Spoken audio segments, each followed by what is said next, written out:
할렐루야. 주의 놀라우신 은혜와 또 크신 평강이 이 아침 우리 모든 성도님들과 함께 하시기를 주님의 이름으로 축원합니다. 아멘. 자, 우리 지난주에 이어서 우리 창세기 26장의 후반부 내용을 가지고 이삭의 축복에 대해서 한 번 더 말씀을 듣겠습니다. 지난주에 이삭이 하나님 말씀에 순종하는 삶, 또 그 아버지 아브라함의 신앙의 삶, 그런 것이 그의 이삭에게 놀라운 축복이 되었다 하는 것을 보았는데요. 오늘은 또 이삭이 복을 받게 된 세 번째 이유가 본문에 우리가 나올 수 있다. 본문을 통해서 우리가 알 수 있습니다.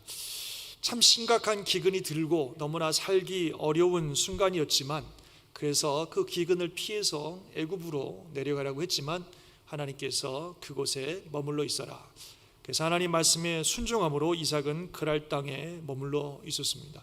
쉬운 일 아니지만 또 하나님께 순종함으로 그 일들을 진행했던 것입니다. 그런데 우리 지난주에 보셨듯이 그 땅에서 농사를 지었더니 가뭄 중에 100배의 결실을 얻게 하여 주셔서 그를 창대케 하시고 거부가 되게 하시는 참 기적 같은 역사들이 일어났습니다. 그래서 참 이삭이 너무너무 감사하면서 참 하나님께서 순종했더니 이런 복을 주시는구나, 그렇게 감사했을 것입니다. 그런데 오늘 본문을 보니까 문제가 생겼습니다. 그것은 그 땅에 블레셋 사람들이, 지역 사람들이 살고 있었는데 이삭이 이렇게 잘 되는 걸 보고 시기가 생긴 거예요. 아니, 우리는 지금 가뭄 중에 그냥 농사도 제대로 안 되고 힘들어 죽겠는데 어디 밖에서 온 저 사람은 말이야 농사를 지으니까 막 100배나 결실을 맺고 막 거부가 되고 이런 걸 보면서 막 시기가 생겨가지고 그래서 해꾸지를 하기 시작하는 거예요. 그래서 이삭이 기껏해서 파놓은 무물을 그냥 다 흙으로 메꿔버렸어요. 물이 절대적인 거잖아요, 농사 지을 때. 근데 그걸 다 메꿔버렸어요. 사실 이 우물은 그 아버지 아브라함 때 판 우물이기 때문에 아브라함의 소유이고, 다시 말하면 이삭의 소유입니다. 자기 우물이에요. 그런데 이 사람들이 와가지고 그냥 거기를 다 흙을 메꿔갖고 우물을 막아버렸다는 것입니다. 거기다가 그 땅의 지도자인 아비멜렉은 한술 더 떠서 이삭에게 찾아오더니 너 가라. 너 가라. 네가 여 땅에 왔고 네가 자꾸 커지는 걸 보니까 안 되겠다. 네가 너무너무 강성해져서 안 되겠다. 너 그냥 이 땅을 떠나라. 이렇게 얘기하는 거예요. 처음에는 그냥 별일 없겠니 하고 받아들였지만 너무 이삭이 거부가 되니까 이제는 겁이 난다 이거죠. 보기 싫다 이거죠. 떠나라. 쫓아버리는 겁니다. 참 얼마나 힘들어요. 그렇지 않아도 지독한 가뭄 중에 어려운 생활 속에서 또 하나님의 은혜 가운데 이제는 100배의 결실을 얻고 그래서 삶이 좀 안정되고 평안할 줄 알았더니 생각지도 못한 외부로부터 이런 어려움이 오면서 이삭이 참 곤란해졌습니다. 사실 이런 순간에 이삭은 이 우물은 내 거야, 무슨 소리 하는 겁니까 지금, 우리 아버지 아브라함이 판 우물이고 이건 내 겁니다 하고 소유를 주장하고 싸울 수도 있었을 텐데 어찌된 일인지 이삭은 그 말을 듣고 다 포기하고 그냥 놓고 떠나봤어요. 그랄 골짜기라는 곳으로 가서 이제 거기에 정착을 하려고 합니다. 그리고 거기서 또 우물을 팠어요. 먹고 살아야 되니까 또 우물을 팠는데 놀랍게도 하나님께서 그 종들이 샘 근원을 찾게 하여 주셔서 거기서 또 우물이 막 솟아나는 거죠. 할렐루야, 하나님 감사합니다. 그리고서 그곳에서 정착해 살려고 했는데 즐거움도 잠시, 이번에는 그랄의 목자들이 또 쫓아와가지고 시비를 걸면서 이 우물은 우리 거야. 지금 가뭄이라서 우물 전쟁이 대단한 거예요. 이 우물 우리 거야. 너 가라고 막 또 시비를 걸고 싸움을 거는 겁니다. 이삭은 그러자 또 딱 포기하고 그 땅을 떠났습니다. 그러면서 그 우물의 이름을 에색이다. 그 의미는 다툼이란 뜻입니다. 그렇게 부르고 그냥 떠났습니다. 또 다른 곳에 가서 또 이렇게 정착을 하고 우물을 팠는데 물이 또 솟아나는 거예요. 참 너무나 감사한 일이죠. 그래서 이제는 좀 잘 살렸다 싶었더니 이 그랄 목자들이 또 거기까지 쫓아왔어요. 그러면서 이 우물 우리 거야, 너는 떠나라고 또 시비를 거는 거죠. 한두 번도 아니고 벌써 세 번째 그러는 거잖아요. 벌써 세 번째. 아니, 내가 한두 번은 참지만 이제는 못 참아 말이야. 벌써 자꾸 이럴 수가 있냐고 싸우고 막 그럴 만도 한데 이삭은 어쩐 일인지 또 양보했습니다. 오케이. 그리고 떠났습니다. 그 우물의 이름을 신나다, 대적함이란 뜻의 신나라고 이름을 붙이고 떠났습니다.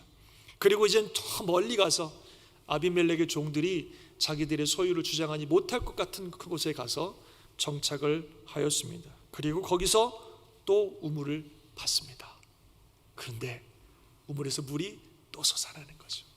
참 가뭄 중에도 하나님께서 축복하셔서 가는 곳마다 우물이 솟아나게 하셨습니다. 이번에는 그날 목자들이 더 이상 다가와서 시비를 걸지 않았습니다. 그래서 이삭은 감사하는 마음으로 그곳의 우물을 이름을 뭐라고 불렀어요? 르호봇이다. 르호봇. 그 이름의 뜻은 넓은 공간, 이런 뜻이 넓은 공간. 그는 말하기 이제는 여호와께서 우리를 위하여 넓게 하셨으니 우리가 이 땅에서 번성하리라 하면서 넓은 지역, 넓은 공간이란 뜻의 르호봇이라고 불렀습니다. 참 하나님이 주시는 르호봇의 복이 임한 거죠. 그래서 그동안 머물렀던 곳보다 어떤 곳보다도 훨씬 더 넓은 공간을 그가 차지하게 되고 그곳에서 정착하게 되는 것입니다. 감사한 일이죠. 이 아비멜렉의 사람들과 문제가 있을 때마다 다투지 않고 양보했더니 하나님께서 정말 르호봇의 축복, 넓은 지경, 넓은 공간의 축복을 주셨습니다.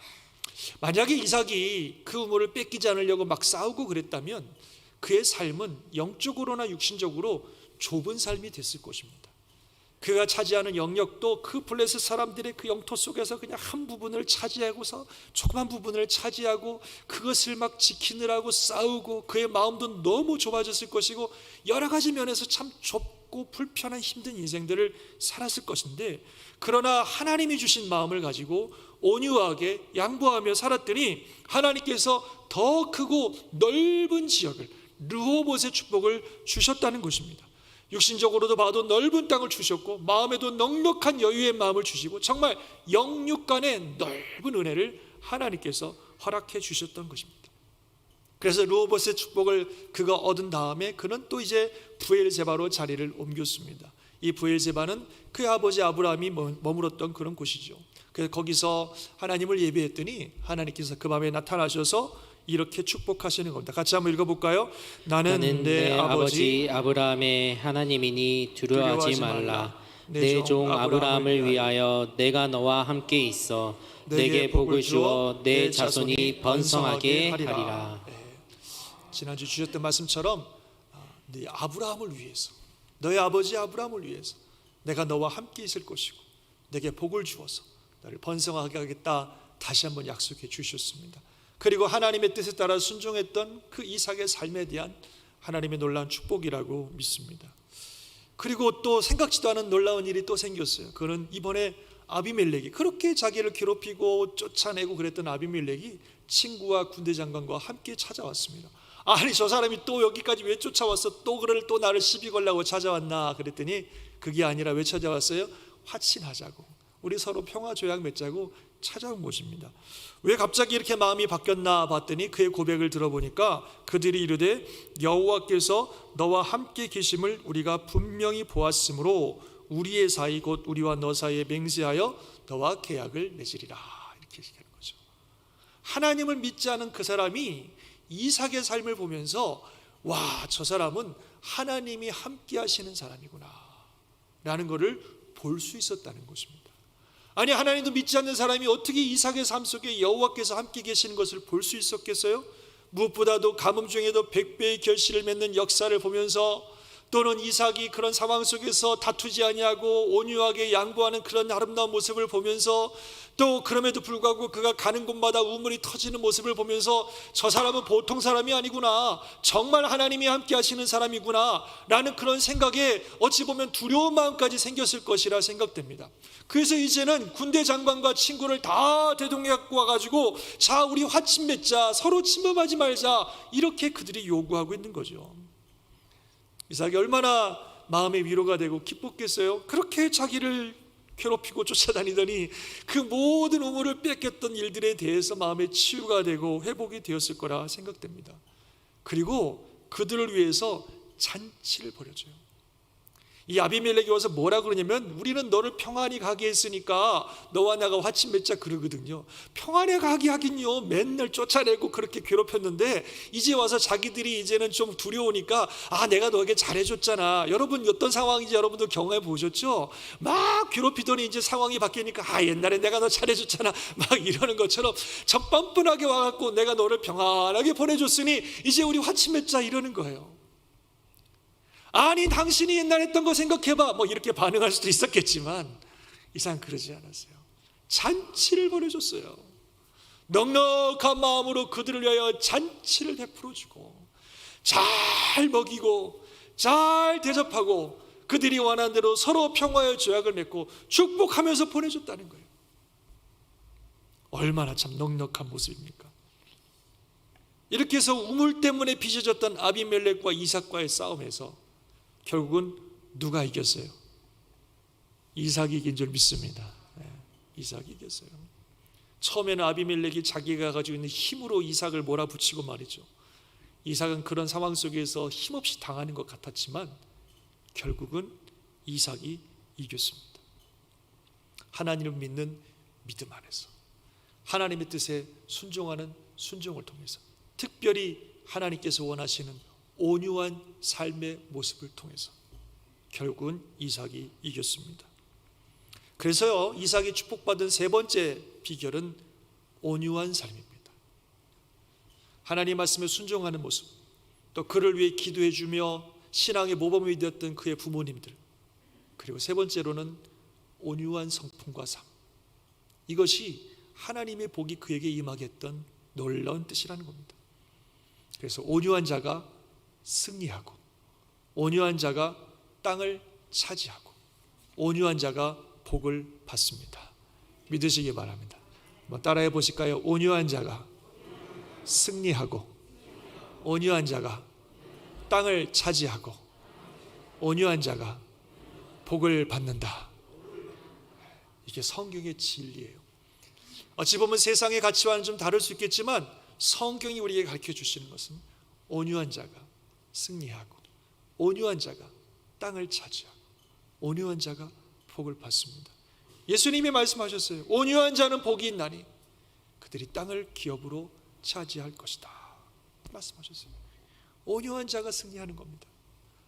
아이, 목사님 그렇지 않아요. 현실이 어디 그렇습니까? 이삭처럼 살았다가는 땅을 차지하긴커녕 있는 것도 다 뺏길 것 같은데요.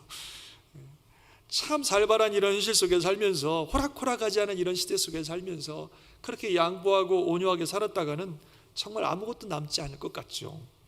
그러나 그럼에도 불구하고 하나님의 말씀이 진림을 믿고 우리는 온유한 삶을 살아야 됩니다.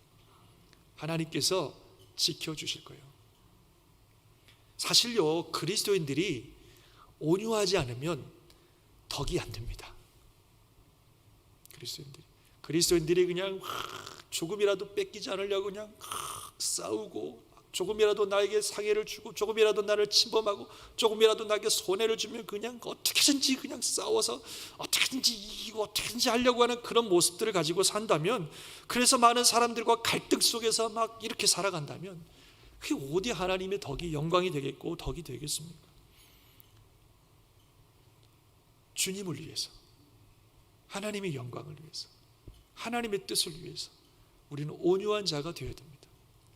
우리 인생의 주님의 뜻이, 하나님의 나라와 하나님의 영광이 가장 중요한 가치라고 한다면 하나님의 영광을 위해서, 하나님의 나라를 위해서, 주님의 뜻을 위해서 우리는 온유한 자가 되어야 된다는 것입니다. 물론 그렇게 살다가 작은 것들을 빼앗길 수도 있을 것입니다. 그러나 그 작은 것들은 내어주고 더 큰 것을 우리는 얻는 사람들입니다.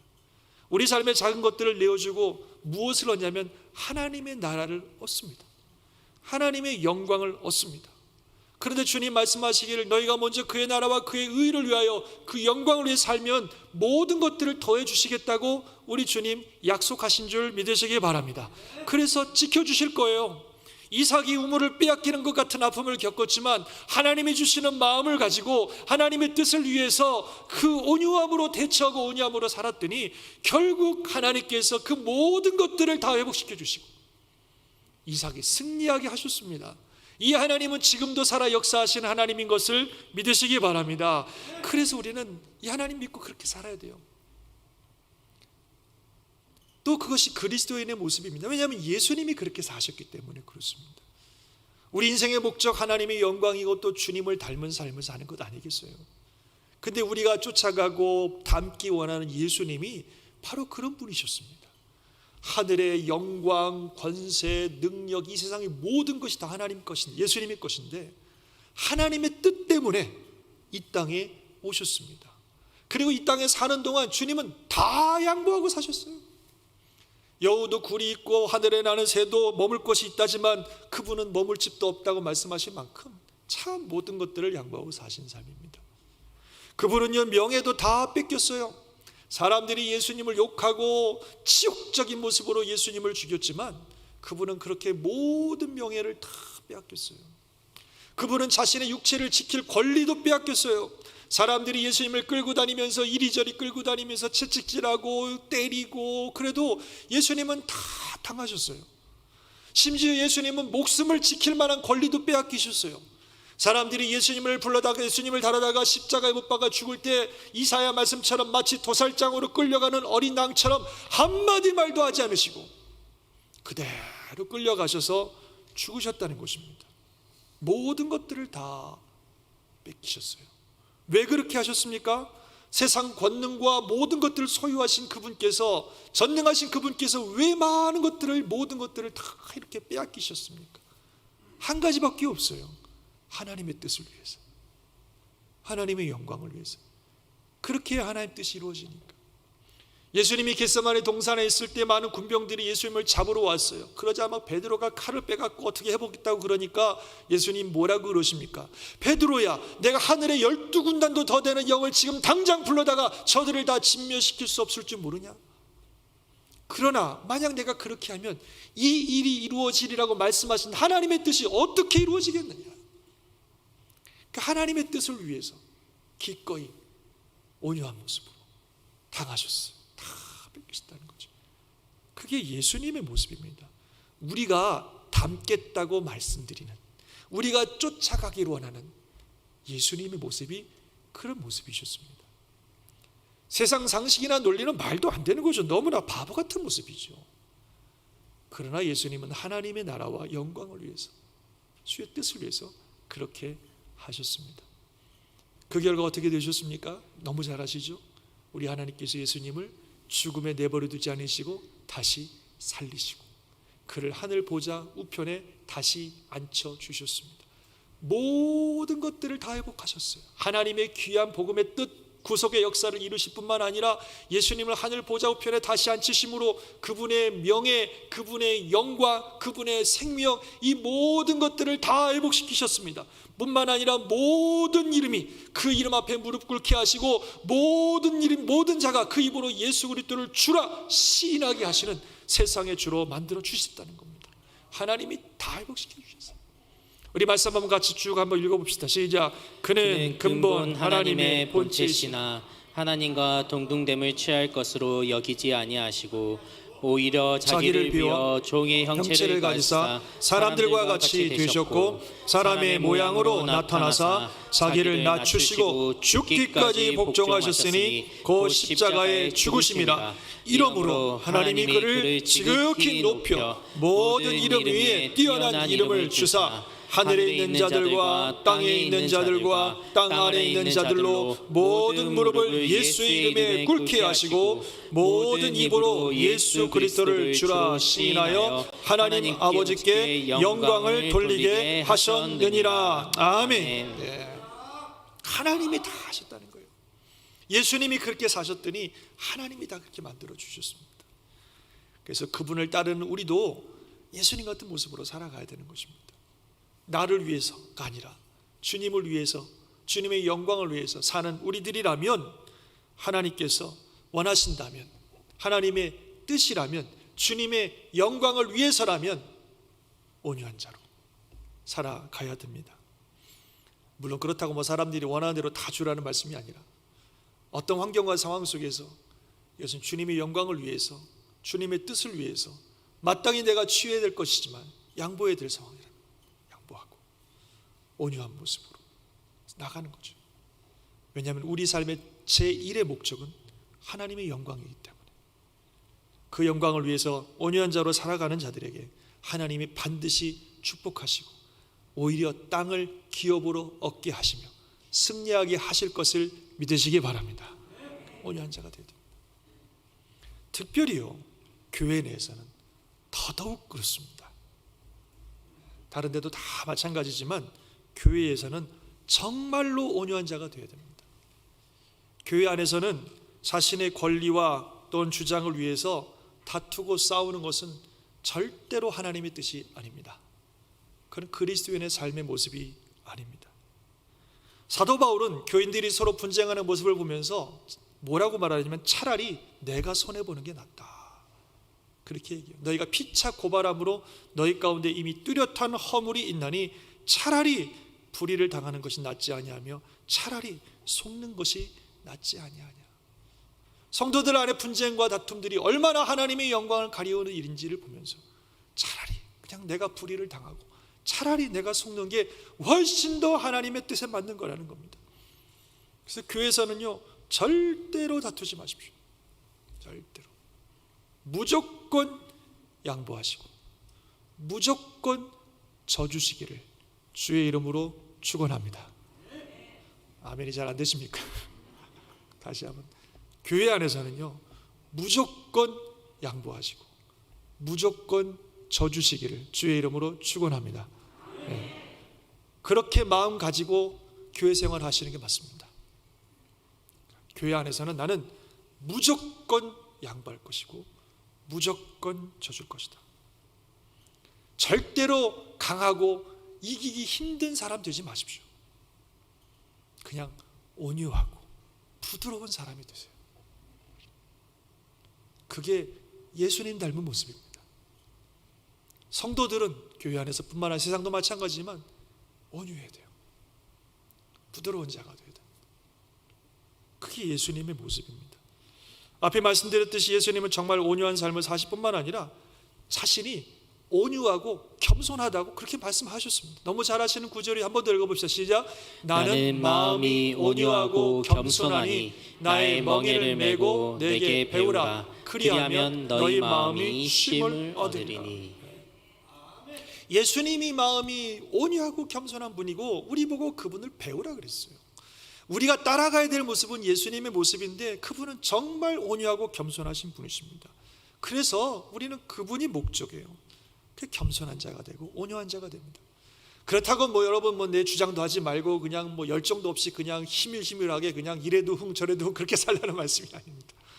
하나님이 주신 마음의 열정을 가지고 주신 달란트를 가지고 최선을 다해서 열심히 주를 섬기며 살지만 그러나 절대로 다투거나 양보함이 없는 까다로운 그런 성도가 되지 말라는 것입니다. 언제나 겸손하고 언제나 온유하고 여유가 있고 넉넉하고 부드럽고, 그게 예수님의 모습입니다. 여러분 예수님 모습을 그려보면 그런 모습 아니겠어요? 참 여유 있고 부드럽고 넉넉하신 분. What would Jesus do? 그러죠. 예수님이라면 어떻게 하셨을까? 항상 예수님이 하셨을 것 같은 말을 하고 예수님이 하셨을 것 같은 생각을 하고 예수님이 하셨을 것 같은 태도를 가지고 우리가 살아가야 됩니다. 그래서 누가 봐도 우리 잔스크리 간이교회 성도님들은 정말 온유하고 정말 부드럽고 정말 사랑과 정이 넘치는 모습들, 그게 교회를 위한 길입니다. 그게 주님을 위한 길이에요. 이것은 어떻게 해야 되니까 무조건 해야 된다고 막 다투고 싸우는 게 교회를 위한 길이 아니고 정말 온유하고 부드러운 모습으로 이렇게 함께 하나가 되어가는 것, 그게 교회를 위한 길이고 그게 주님을 위한 길입니다. 그러면 우리 마음에 쉼을 얻는다 그랬어요. 그럴 때 우리 안에 평안이 있고 안식이 있고 쉼이 있습니다. 또 골로새 3장 12절에 보면 그러므로 너희는 하나님이 택하사 거룩하고 사랑받는 자처럼 긍휼과 자비와 겸손과 온유와 오래 참음을 옷 입으라 그랬어요. 하나님이 택하사 거룩하고 사랑받는 자가 어떤 모습이냐면 긍휼, 자비, 겸손, 온유, 오래 참음. 이게 하나님의 사랑과 하나님의 택하심과 거룩함으로 사랑받는 자의 모습이라는 거예요. 그것을 옷 입으라고 하는 것은 우리가 그런 모습으로 보여줘야 된다는 거잖아요. 그래서 우리가 볼 때에 참 긍휼이 넘치고 자비가 넘치고 겸손하고 온유하고 잘 참아주는 모습들, 그게 거룩하고 택하심을 받은 하나님의 사람으로 살아가는 삶의 모습이고, 그런 옷을 입어야 우리가 그런 모습으로 보여져야 된다 하는 것입니다. 그래서 정말로 저와 여러분들이 다른 곳도 마찬가지지만 교회 안에서는 온유한 자가 되시기를 주의 이름으로 축원합니다. 절대로 싸우거나 다투지 말고 어떤 환경 속에서 차라리 내가 양보하고 지는 게 하나님의 뜻이지 다투고 싸우는 것은 절대로 하나님의 뜻이 아니니까 양보하고, 이삭이 그랬던 것처럼 양보하고 온유한 모습으로 우리가 살아갈 때에 그것이 하나님의 뜻이요 교회를 위한 길이고 주님이 축복하실 길인 것을 믿으시기 바랍니다. 말씀을 정리하죠. 이삭의 삶, 참 하나님이 주신 큰 복을 받았습니다. 가뭄 중에도 100배의 결실을 얻게 하시는 놀라운 복을 받았고, 르호봇 그의 삶의 지경이 넓어지는 복을 받았고, 하나님의 놀라운 축복의 역사가 그와 함께 하였습니다. 그것은 그가 하나님의 말씀에 순종하는 그런 삶을 살았기 때문이고, 그를 위해서 믿음의 본을 보여주고 그를 위해서 기도해 주었던 믿음의 신앙의 부모님들이 계셨기 때문이고, 그리고 예수님을 닮은 온유한 성품의 삶을 살았기 때문에 그런 복을 받았다라고 성경은 말씀하고 계십니다. 지금도 함께 하시는 하나님께서 동일한 역사로 우리와 함께 하시고 복 주실 줄 믿습니다. 그래서 우리의 성품은 예수님 닮은 온유한 성품이 되시고, 우리의 삶은 주님의 말씀에 순종하는 삶이 되시고, 저와 여러분의 그런 신앙의 삶이 우리 자녀들과 손자들에게, 우리 자손들에게 큰 복이 되는 축복의 통로와 생명의 통로 되시기를 주님의 이름으로 축원합니다. 하나님의 크신 은혜가 함께 하실 줄 믿습니다. 아멘. 기도하겠습니다.